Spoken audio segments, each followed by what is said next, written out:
Located right on the equator and halfway between Australia and mainland Asia, Indonesia is located on one of the world's major trade routes and is Southeast Asia's largest economy. With more than 250 million people, Indonesia covers an area the size of the United States. Indonesia has enjoyed steady economic growth, and by some measures, it has the world's fourth largest middle class, with more than 17 million households. Indonesians are enthusiastic users of social media, with more than 60 million Facebook users and the highest Twitter user rate in the Asia-Pacific region. There's a sizable demand for American technology and expertise in Indonesia. There are also good opportunities in aviation, information technology, power generation, clean energy technology, health equipment, and infrastructure. That said, the business environment can be challenging. U.S. firms can encounter complex bureaucratic and regulatory requirements, which make it time-consuming to enter the market.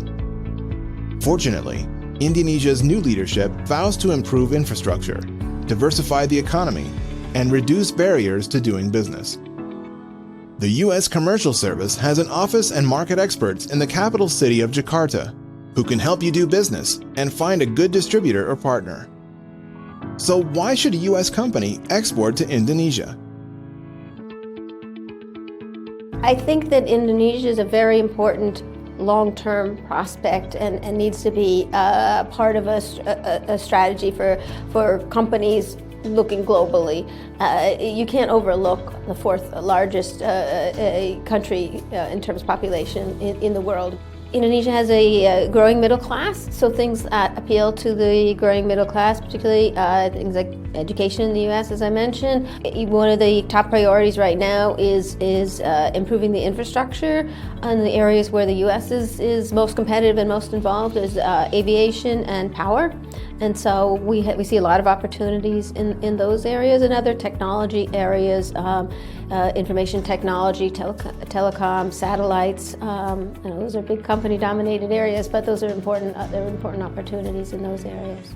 The cultural aspects of doing business in Indonesia are interesting. I think in many ways the Indonesians are fairly relaxed and straightforward in accepting other cultures. It's a diverse country. While it's the largest Muslim population in the world, and so that obviously has to weigh in on how you approach the culture, but there is also a lot of acceptance of other religions.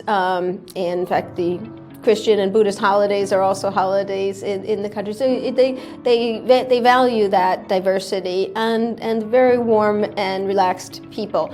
So I wouldn't be too nervous on the cultural front, but you do want to be respectful and know a little bit of the basics of the history of the country. So it's important to prepare before coming to Indonesia.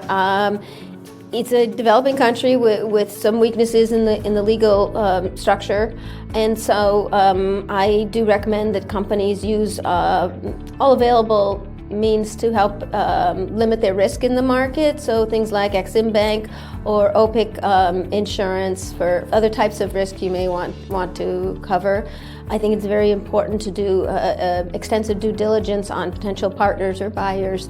There are many good partners, but it's a developing country, and so really knowing your partners is important. So our office offers background checks on companies, but there are other services that can do that too. But it's very important to take those steps. I think Indonesia is an important and a great place for long-term prospects for companies. It's the fourth largest population in the world. It's a vibrant democracy, very welcoming of U.S. culture and U.S. products. So I think it's important for companies to examine the market and see where their prospects are in that market. Want to learn more about exporting to Indonesia? Explore the Indonesia Country Commercial Guide on export.gov. or connect with a U.S. Commercial Service trade professional. Brought to you by the U.S. Commercial Service, part of the U.S. Department of Commerce's International Trade Administration.